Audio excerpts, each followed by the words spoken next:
মোংলায় নিত্য প্রয়োজনীয় পণ্যের দাম সহনশীল রাখতে ও খাদ্যের মান নিশ্চিত করতে শিক্ষার্থীদের নিয়ে বাজার মনিটরিং করেছে মোংলা উপজেলা প্রশাসন এবং নৌবাহিনী।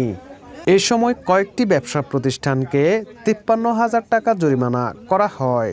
১০ সেপ্টেম্বর মঙ্গলবার দুপুরে হঠাৎ মোংলা বাজারের কাঁচা তরকারি, মুদি, মাছ মাংসের দোকানে মনিটরিং করা হয়।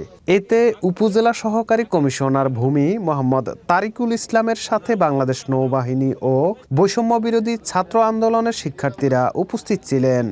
এই সময় তারা বিভিন্ন ব্যবসা প্রতিষ্ঠানে গিয়ে তাদের পণ্যের বিক্রি তালিকা দেখেন এবং ব্যবসা প্রতিষ্ঠানের সামনে পরিষ্কার পরিচ্ছন্নতা বজায় রাখার আহ্বান জানান। এর সাথে সাথে বাজারের মাংস, মুদি ও কাঁচা বাজার ব্যবসায়ীদের মূল্য তালিকা ও পরিষ্কার পরিচ্ছন্নতা না থাকায় মাংস বাজার, কাঁচা বাজার ও ফুটপাতে ব্যবসায়ীদের ৫৩,০০০ টাকা অর্থদণ্ড করেন নির্বাহী ম্যাজিস্ট্রেট ও উপজেলা সহকারী কমিশনার ভূমি মোহাম্মদ তারিকুল ইসলাম। একই সাথে বাজার এলাকার ব্যবসায়ীদের বাড়তি দামে পণ্য বিক্রি না করতে এবং শহরকে পরিষ্কার পরিচ্ছন্নতা রাখার অনুরোধ জানান তারা। আর যদি আপনার এই তথ্যটা না হয়